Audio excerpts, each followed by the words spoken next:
جہاد کا ایک جو بھونڈا تصور یہ طالبان پیش کرتے ہیں، اس حوالے سے پہلی دفعہ اس نے کہا کہ میں نے تنظیم میں شمولیت اختیار کی اور پاکستان میں افغان شہریوں کی جانب سے دہشت گردی پھیلانے کا منظم نیٹ ورک بے نقاب ہو چکا ہے۔ اس حوالے سے ہمارے ساتھ موجود ہیں بیورو چیف اسلام آباد نیئر علی۔ نیئر علی، بہت شکریہ آپ کے وقت کا۔ ایک دہشت گرد اور جو ہے وہ گرفتار کر لیا گیا ہے، افغانستان سے ہی اس کا تعلق ہے، تلہ گنگ میں رہ رہا تھا، تلہ گنگ سے گرفتار کیا گیا ہے، لکی مروت میں رہ رہا تھا۔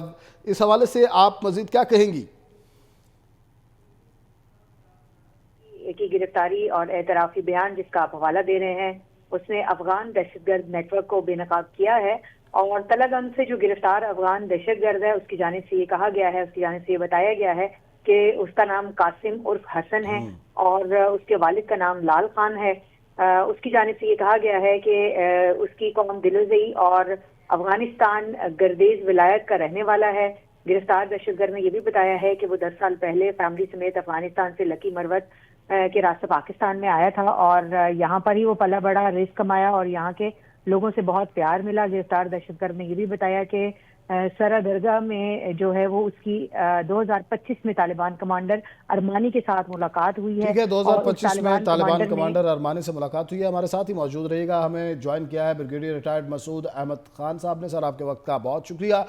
سر، ایک اور دہشت گرد گرفتار ہوا ہے تلہ گنگ سے، اور افغانستان جو ہے اس نے شاید ٹھان رکھی ہے افغان طالبان نے کہ اس نے پاکستان میں ہی دہشت گردانہ کاروائیاں کرنی ہیں۔ اس حوالے سے ہمیں مزید کیا اقدامات کرنے چاہیے؟ اس کا تدارک تو بہت ضروری ہو گیا ہے اور کر چکے ہیں، اور اس کے بعد تو دیکھیں کہ چیزیں یہ کنفرم ہوتی جا رہی ہیں، اور یہ تو ریفیوجی کی شکل میں یہاں پہ بیٹھا ہوا تھا یہ بندہ، اور اس کے بعد اس کو ٹاسکنگ ملی تو اس کے بعد یہ دہشت گردی میں تیار ہو گیا تھا۔ تو دیٹس وائی ہم ان کو ڈپورٹ یہاں سے کر رہے ہیں، کیونکہ ہم کہتے ہیں ایبیٹرز بھی ہیں، فیسیلیٹیٹرز بھی ہیں، یہاں پہ شیلٹر بھی کرتے ہیں، تو وہ اس پوائنٹ آف ویو سے بہت امپورٹنٹ ہے۔ ابھی تک دیکھیں اس سال تک 136 کے قریب افغان نیشنلز مارے گئے ہیں پاکستان میں، اور جو پاکستان میں سوسائڈ حملے ہوئے ہیں تو اس میں آلموسٹ 80% جو سوسائڈرز تھے وہ افغان تھے۔ سو افغانستان میں ایک نیکسس بنا ہے، افغانستان میں افغان طالبان رجیم کا ہے، اس کے بعد فتنہ الخوارج کا ہے، اور اس کے بعد القاعدہ اس میں شامل ہیں۔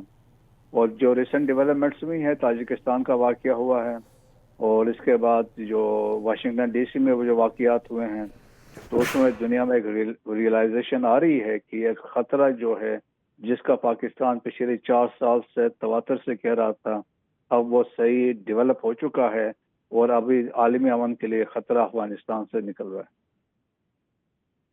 ابھی وزیر داخلہ محسن نقوی صاحب نے بھی کہا ہے کہ ہم انہیں بھیجتے ہیں اور یہ دوبارہ کسی نہ کسی خفیہ راستوں سے واپس آ رہے ہیں، تو انہوں نے کہا کہ گرفتاریاں بھی عمل میں آئیں گی، اگر یہ پھر بھی یہ واقعات جو ہے نہیں رکتے تو پھر ہمیں کیا کرنا چاہیے؟ تو سخت اقدامات کی ضرورت ہے اس حوالے سے۔ نہیں، دیکھیں جو جا کے واپس آتے ہیں تو سزائیں دیں، آپ ان کے بایو میٹرکس کر کے بھجوا رہے ہیں نا، تو جو ایک دفعہ آتا ہے پھر جا کے پھر واپس آتے ہیں، جس طرح اطلاعات ہیں کہ کچھ لوگ واپس آئیں تو آپ ان کو جیلوں میں ڈالیں، سزائیں دیں، تو ٹھیک ہے، اس کے لیے الگ یا آپ نے کوئی جیل بنانی ہے بنائیں، لیکن ان کو اکوموڈیٹ بالکل نہیں کرنا ہے۔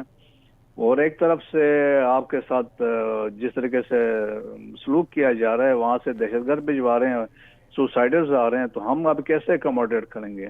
تو میرا خیال میں آلریڈی دیکھیں کہ اس کے اثرات جس طریقے سے بارڈر کلوز ہیں، تو اثرات ہم افغانستان میں دیکھ رہے ہیں، اور ابھی انٹرنیشنل کمیونٹی ہمیں کہہ رہی ہے کہ جو ہیومینٹیرین ایڈز ہیں یہ پاکستان سے گزرنے دیں۔